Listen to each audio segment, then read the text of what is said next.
بسم اللہ الرحمن الرحیم۔ اللہم صلی علی محمد و آل محمد۔ اے معبود، اے عظیم نور کے پروردگار، اے بلند کرسی کے پروردگار، اے موجیں مارتے سمندر کے پروردگار، اور اے توریت اور انجیل اور زبور کے نازل کرنے والے، اور اے سایہ اور دھوپ کے پروردگار، اے قرآن عظیم کے نازل کرنے والے، اے مقرب فرشتوں اور فرستادہ نبیوں اور رسولوں کے پروردگار۔ اے معبود، بے شک میں سوال کرتا ہوں تیری ذات کریم کے واسطے سے، تیری روشن ذات کے نور کے واسطے سے، اور تیری قدیم بادشاہی کے واسطے سے۔ اے زندہ، اے پائندہ، تجھ سے سوال کرتا ہوں تیرے نام کے واسطے سے، جس سے چمک رہے ہیں سارے آسمان اور ساری زمینیں، تیرے نام کے واسطے سے جس سے اولین و آخرین نے بھلائی پائی۔ اے زندہ ہر زندہ سے پہلے، اور اے زندہ ہر زندہ کے بعد، اور اے زندہ جب کوئی زندہ نہ تھا، اے مردوں کو زندہ کرنے والے، اے زندوں کو موت دینے والے، اے وہ زندہ کہ تیرے سوا کوئی معبود نہیں۔ اے معبود، ہمارے مولا امام ہادی مہدی کو جو تیرے حکم سے قائم ہیں، ان پر اور ان کے پاک بزرگان پر خدا کی رحمتیں ہوں۔ تمام مومن مردوں اور مومنہ عورتوں کی طرف سے جو زمین کے مشرقوں اور مغربوں میں ہیں، میدانوں اور پہاڑوں اور خشکیوں اور سمندروں میں، میری طرف سے، میرے والدین کی طرف سے بہت درود پہنچا دے، جو ہم وزن ہو عرش اور اس کے کلمات کی روشنائی کی، اور جو چیزیں اس کے علم میں ہیں اور اس کی کتاب میں درج ہیں۔ اے معبود،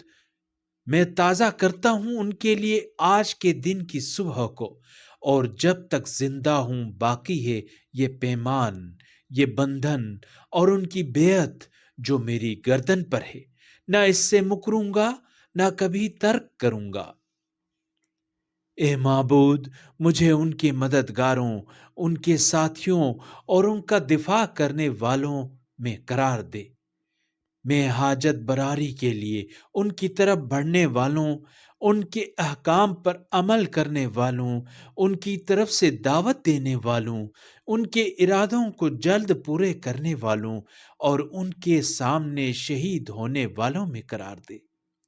اے معبود، اگر میرے اور میرے امام کے درمیان موت حائل ہو جائے جو تو نے اپنے بندوں کے لیے آمادہ کر رکھی ہے، تو پھر مجھے قبر سے اس طرح نکالنا کہ کفن میرا لباس ہو، میری تلوار بے نیام ہو، میرا نیزہ بلند ہو، داعی حق کی دعوت پر لبیک کہوں شہر اور گاؤں میں۔ اے معبود، مجھے حضرت کا رخ زیبا، آپ کی درخشاں پیشانی دکھا، ان کے دیدار کو میری آنکھوں کا سرما بنا، ان کی کشائش میں جلدی فرما، ان کے ظہور کو آسان بنا، ان کا راستہ وسیع کر دے اور مجھ کو ان کی راہ پر چلا، ان کا حکم جاری فرما، ان کی قوت کو بڑھا، اور اے معبود، ان کے ذریعے اپنے شہر آباد کر اور اپنے بندوں کو عزت کی زندگی دے، کیونکہ تو نے فرمایا اور تیرا قول حق ہے کہ ظاہر ہوا فساد خشکی اور سمندر میں، یہ نتیجہ ہے لوگوں کے غلط اعمال و افعال کا۔ پس اے معبود، ظہور کر ہمارے لیے اپنے ولی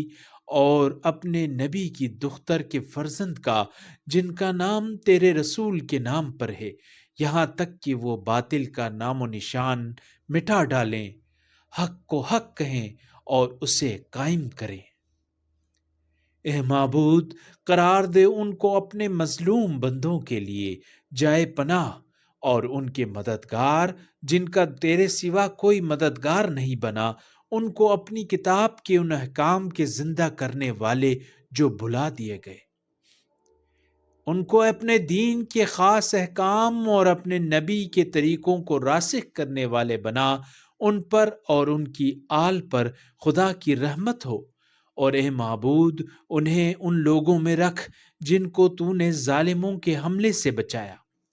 اے معبود خوشنود کر اپنے نبی محمد کو ان کے دیدار سے، اور جنہوں نے ان کی دعوت میں ان کا ساتھ دیا اور ان کے بعد ہماری حالت زار پر رحم فرما۔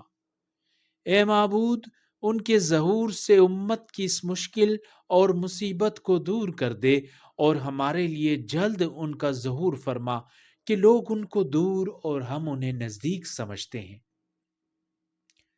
تیری رحمت کا واسطہ اے سب سے زیادہ رحم کرنے والے، جلد آئیے اے میرے آقا، اے زمانہ حاضر کے امام، جلد آئیے اے میرے آقا، اے زمانے حاضر کے امام، جلد آئیے اے میرے آقا، اے زمانے حاضر کے امام۔ الاجل یا مولا یا صاحب الزمان، آمین یا رب العالمین۔ اللہم صلی علی محمد و آل محمد۔